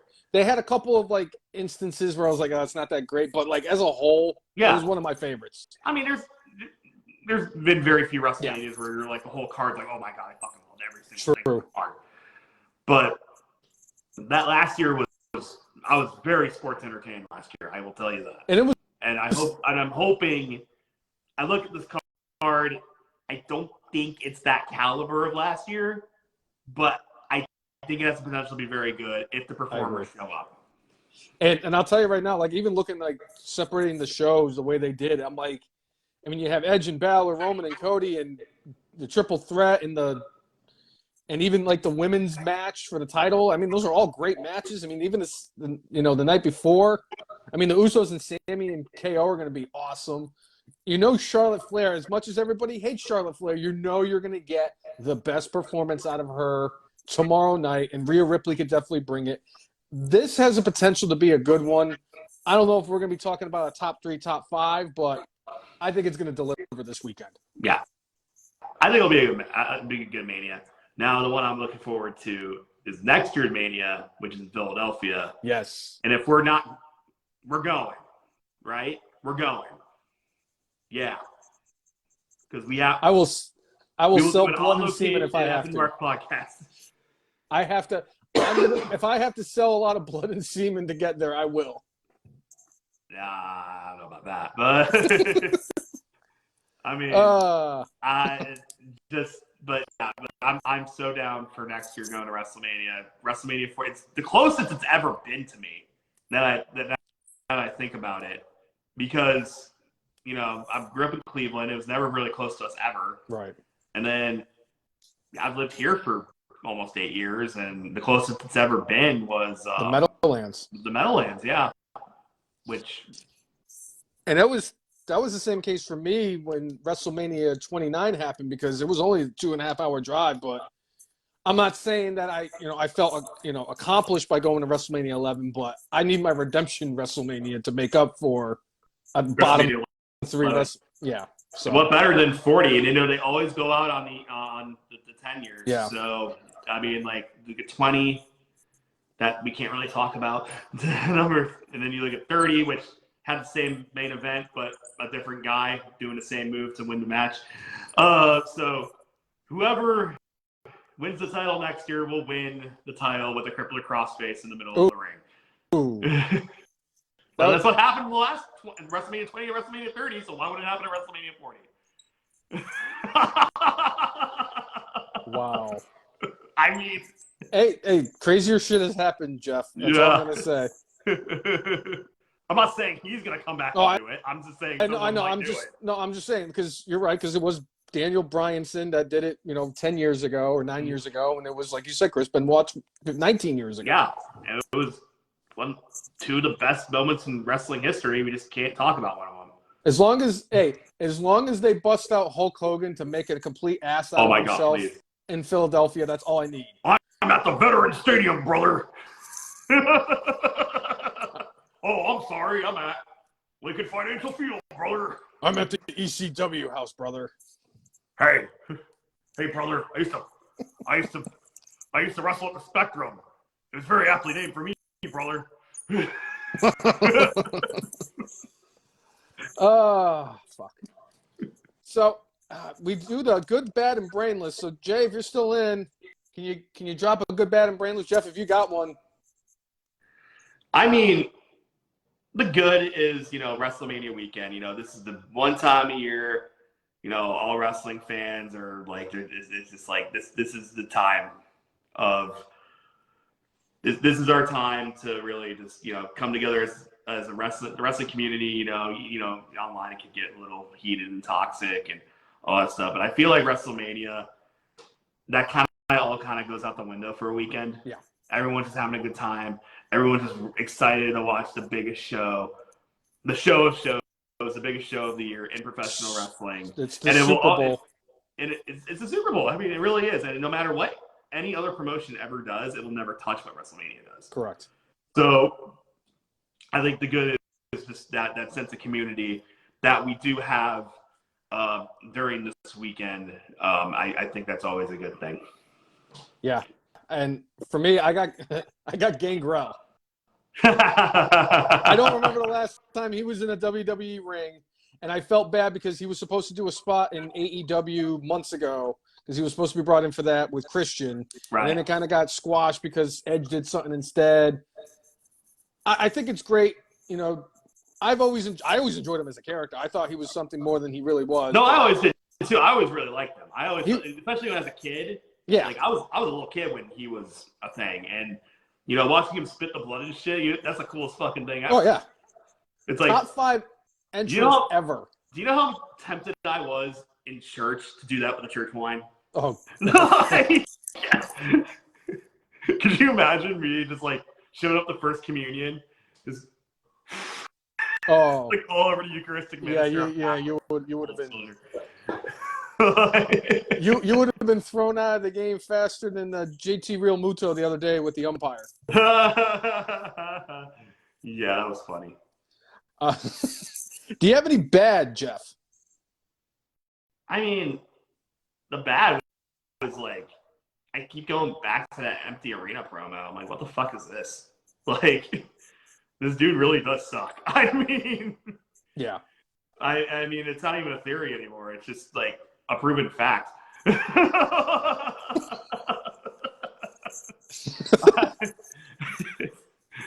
I'm just like we're setting up the biggest show of the year, and he's facing the biggest wrestling name of the last 25 years. Yeah, you can't even trust him to go out there and in front of a crowd to cut a promo about it. I don't like that. I agree. That's a hell of a call for bad. For me, I got Bobby Lashley. How he went from having a match at WrestleMania. I don't know what the fuck's going on with Bray Wyatt. I don't think anybody knows what the fuck's going on with Bray Wyatt. I don't really care what's going on with Bray Wyatt. And honestly, I told Jay weeks ago on the podcast, I was going to give him till WrestleMania to get some kind of a clarification, because at that point it would have been 6 months back. He's not. Even if he does show up this weekend, it's going to be a clusterfuck. Well, dude, his issue is, like, he has cool ideas, or they have cool ideas for him, but then they just never they either beat the shit out of it way too much, or they don't follow through on things, and then all of a sudden, like, he becomes boring within a month. So, like, they have to find something for him they got to go beyond spooky Bray Wyatt at this point. He needs to just be. Honestly, if he was just the way he was when he came in with the Wyatt family with the Hawaiian shirt and the greasy hair, I think that would be way cooler. Obviously, you can't do the Wyatt family anymore. I mean, you could do a version of it, but, not having, Brody, a.k.a. Luke Harper, that will make it very difficult for anyone to take it seriously again. But, I don't know, just like Bray Wyatt, just like, dude, he just has not done it for me in a very long time. He's been back for 6 months now, or just about 6 months. Since he made his, return at the Elimination or Extreme Rules. Yes. He's had one televised match, a dumpster fire, Mountain Dew, pitch black match that did more for LA Knight than it did for Bray Wyatt. What was that match? See, I didn't even watch that match because I just missed it. Like, was it even good? Like, was it even, like, what was it? Like did it just like drink Mountain Dew pitch black and hit each other with the bottles after? Like, they did the match in the black and they had like the lights on. They did the presentation was cool. Okay. But it was prototypical Bray Wyatt since he dropped the Wyatt family gimmick, where he turned into an unstoppable monster and basically ripped LA Knight to shreds in 3 minutes, and then chased LA Knight out of the ring to a launch pad thing, one of those landing pads. Yeah. And then Uncle Lousy hopped off the top of it and then completely missed him as he landed on the pad. So to answer your question, no, you missed nothing. Holy fucking shit. Oh my god. So was Uncle Lousy always Bo Dallas, or did we just never figure that out? There was a day he came out, it was Bo Dallas. But, I mean, if it was Bo Dallas, if he was one of the ghosts from the Christmas Carol? Yeah. He was the ghost of Christmas Past showing up at Ebenezer Scrooge's house. I see. That's how bad it was. Bad. Dude, like, he looked like Danny DeVito in the Batman movie when he played the Penguin. You ever go to one of the theaters at MacArthur Center has a fucking giant ass like mural of the Penguin in it, and every time I see that, I'm like, that's Danny DeVito. Like, it's not Danny DeVito, but it totally is. Right. But to circle back, Bobby Lashley going from having a match at WrestleMania to being in the Andre the Giant Memorial Battle Royal. Next week, I can rescind that if that's the case.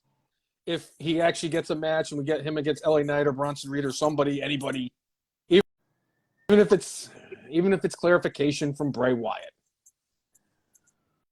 Anything. Well, do you got anything for Brainless? My brainless moment has nothing to do with wrestling. It has everything to do with opening day for Major League Baseball. Fuck you, James Karinchak, you little shit. Cost us the game yesterday, fuck. All right? Your head case bullshit, pitch clock violation, crowd in your head, and you give up a 3-run shot like it was nothing. Better get up You better figure it out. You better figure out this pitch clock shit, or your career's gonna be over. All right. Was he the closer? No, he's a setup guy. Okay, so it wasn't Emmanuel Clace then. No, it's not Emmanuel Clase. It's Karen Jack. Sorry. I did get that off my chest. Also, Guardians start fucking hitting the ball. I'll tell you, Jeff, I did one of those where they randomly drafted my team. I have 3 Indians. Yeah. Or I'm sorry, I have 3 Guardians. I have Jose again. I have the guy you just signed. Yes. E. And I have Clase as my closer. You got like the 3 best players on the team, so that's what I was hoping for. Yeah. But I'm you would have got Stephen Kwan on top of that. You just would have used fantasy. I snuck him in last year and then I let him go and kept the wrong player and came back and bit me in the ass. But for me, for Brainless, I got to go with AEW. You guys don't want to talk about what happened at the All Out Scrum, but yet you guys want to keep with all these subliminal things like John Moxley coming out and talking shit about Punk. Punk's posting shit on Instagram, but he's taking pictures with FTR. Can we get some kind of a clarification? We've already established that Tony Khan really is way above, he's got way over his head with this whole thing. He needs somebody to go in there and kind of be the head of talent relations and just run that bitch. Because he really... Dude, I don't understand why. He has Jim Ross right there. I don't understand why he can't just be like, hey, JR, can you, help me out with this stuff? Maybe because JR is just too old for it and he had to deal with the same shit when he was in WWE and maybe not want to do it again. But I'm not doing it back. You guys got Jeff Jarrett. Why don't you just use Jeff Jarrett in that role as opposed to him being out there, I hit him with a guitar. You got so many guys who could do that too. Like Jeff Jarrett, Christian could be of help to him. I think Tony Khan, he has a good mind for wrestling. It's just he just tries to do too much. He's trying to be Vince McMahon. But only Vince McMahon could be Vince McMahon because Vince McMahon was the only person fucking crazy enough to be Vince McMahon. Well, it was funny because right before the podcast, Nicole had showed me the video that they did where they kind of showcased what the inside of WrestleMania looks like. And they had the 3 girls on the skateboards going down the ramp and entering the ring, and then everything lights up. WWE, in regards to presentation, is leaps and bounds ahead of everybody else. Not even just other wrestling, just entertainment properties in general. Vince, I fully feel like Vince treats WrestleMania like the Super Bowl. No, it is. And I'll tell you, it's not even just that. They've had sets and ramps and all this stuff over the years that have been great. They have done such a great job. It's all about presentation and the production. And Jay could definitely attest to this. The production is just light years ahead of everybody else. The production. WWE, I will tell you one thing, WWE is always done right.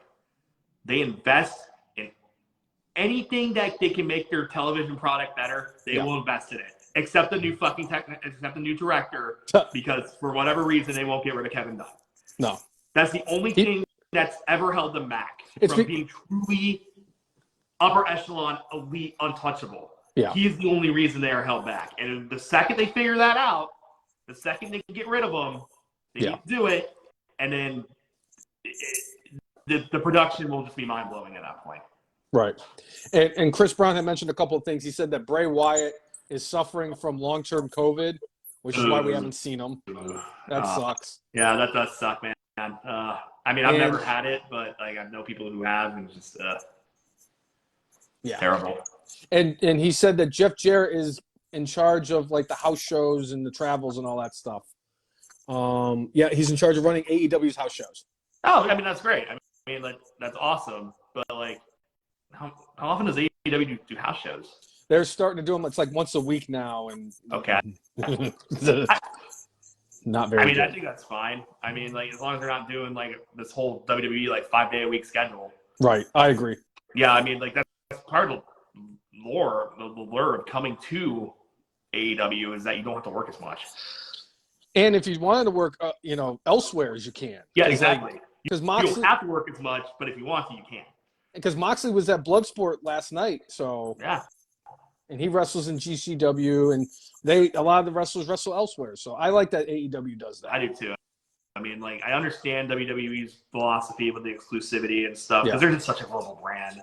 Right. I mean, even if somehow AEW overtook WWE in the United States, WWE has the rest of the world online. Yeah. They're never going to lose that. So Except for Japan. Except for Japan. Yeah. Japan's the only one that's not going to, because, the Japanese like their own shit. Right. They're a lot like us. Exactly. So, they're very similar countries. Yes. In certain aspects. When it comes to sports watching, at least, for sure. Oh, yeah, absolutely. Dude, that fucking World Baseball Classic, oh my God. The numbers they put up? Dude, like, I read it was like 94% of the TVs in Japan were tuned into the game. That's insane. Like, not even the Super Bowl comes close to that. They were saying that one of the games against China, that 46% of the televisions in the country of Japan had the game on. Yeah. 46%. And it wasn't even the championship or the semifinal. It was just they're a random playing game. China. Yeah. Who sucks. So, and then they ended up winning. I mean, oh my God, that was. See, I do wish the World Baseball Classic was like a bigger thing here, because seeing how fucking hyped the fuck up they were to win that shit, that was cool. Yeah, and honestly, like Trey Turner even said that the home run he hit the other night was the biggest home run he's ever hit because he hit it with the USA in his chest. Yeah, exactly. And this is why, like, I also think like they need to let him go to the Olympics. Yeah. They should let Major League Baseball just suck it up. The Olympic years, do like a 140 game season, take 2 weeks off to go to the Olympics, because that's how you grow. That's really how you can grow the game. Yeah, I agree. Biggest stage possibly, yeah. Once every 4 years, you don't have to worry about it. And I'm curious to see how some of these guys are, because I know at first when they did the WBC, a lot of players who were in it got hurt, but it seems like the last couple times it's been a little bit better. I'm curious to see how long Ohtani and people who play for the United States, like Trey Turner, last for another 160 some odd games. Yeah, we'll see. I mean, I think Ohtani's gonna last forever. He's tungsten. Yeah, he's gonna be the first $1 billion player. Yeah, he's gonna get a lot of money from somebody. Yeah, it's not gonna be Cleveland, but New York or LA. I have an idea. His contract's not up till next season. It's after this season. I thought it was after next season. No, this is his last year because they were talking about trading him. I thought they were talking about trading him now because he has the extra year on his contract, so they get more value for him. I thought it ended after 2023. I could be wrong, though. Yeah. I was going to say, like, if it is their next season, I'm like, Ahmed Rosario. 15 billion pitching prospects. The Angels need pitching. The Angels need everything. I know it's a pipe dream. Yeah. But then again, Dolans haven't been cheap for 2 years in a row now. So I don't get to do my usual bit for the last 2 years. Like, I can't, like, yell cheap Dolans all the time because they've signed Jose. They've signed Andres Gimenez. They've signed Trevor Stephan, Emmanuel Clase. They signed Stephen Kwan. I'll never bitch again. Yeah? Yeah. So if you like what you see, whether you are a first-time watcher or a continuous fan, make sure you like us on Facebook, follow us on Twitter, follow us on Instagram, and subscribe to us on YouTube at the letter T, the letter H, the letter E, the letter F, the letter N, MARKS, the F and Marks. If you like and follow, subscribe to us. We will do the same back. That has always been our mantra. Absolutely. You can follow me on Twitter at Real Jeff Snyder. That's real, as in I exist. And then JFFSNYDER. So you can follow me there. I tweet about a lot of things, mainly baseball, sometimes wrestling, sometimes whatever sport I'm watching, Formula One, whatever. So sometimes news. Good shit. I'm a fun guy on Twitter. You can follow me there. Yes. Fun time. He's a hell of a follow. He's one of my favorite follows. Appreciate it. Yeah. At least somebody. It's so funny. People tell me, like, Jeff, you're so funny on Twitter. I'm like, wow, that's great. How come you don't like my tweets, you fucks? Hey, I like your tweets and I respond to you on Twitters. Yeah, you respond to my tweets. Yeah, you're a responder. I like that. Well, it's just funny because a lot of times I just want to hear you say spooky pals. Spooky pals. Spooky pals, bums, tungsten armor oil, any bit that I can do. Oh God, you and Bob O'Neill have the two best bits on Twitter for me. Oh, dude, Bob's so fucking funny. Yeah. Oh my God. He has my favorite bit on Twitter, which is I have a theory. This guy stinks. And he also has another one too. He has a couple others. Like, sorry to hear that. Yeah. He's a funny guy. And he has a podcast too. It's called Late Night Grin. You should check that out if you haven't. He's a funny fucking dude. Great Twitter follow. Just a fun dude. He'll interact with you. He's a good guy. Yeah. He's a good dude. I follow him as well. He's a funny dude. I love the bits. You give me jokes and give me bits. That's what I want. One or two. If you do a good bit, I'm just gonna use it in real life for myself. Like, seriously. Like, I mean, bits are for everybody. If I do a bit and you like it, please, by all means, use it. Right. Bits are for everybody. Yes. Well, Jeff, there's only one thing left to do on the podcast. Oh, is it that time again? Yes, oh it is that time Where again. we at now? Well, you know, Jeff, today, the night before WrestleMania, March 31st, I have made it to 2,987 days since I have still been alive in the 2015 Royal Rumble. Dun, dun, dun, dun, dun. I'd rather see him than his former counterpart as Uncle Howdy tomorrow. Sorry, I had to do the music because that's what we're usually used to. You're good. But Jay's not here, so. So that is it for episode 306 of the F and Marks podcast. Typically, this would be Jay's spot, but he unfortunately dropped out of the podcast due to service issues. But I am the brainless one. I'm El Jefe. F and Marks Hall of Famer El Jefe. Oh, yes, thank you. Forgot. It's in my Twitter bio, too. Yes. And make sure you mark out with your walkout. We'll see you guys later. Thanks for tuning in, everyone. I'll probably see you on Money in the Bank. Yeah? Yeah. Later, Jeff. Later, man. Good to see you. Yes, sir. Good to see you, too. Yeah? Yeah.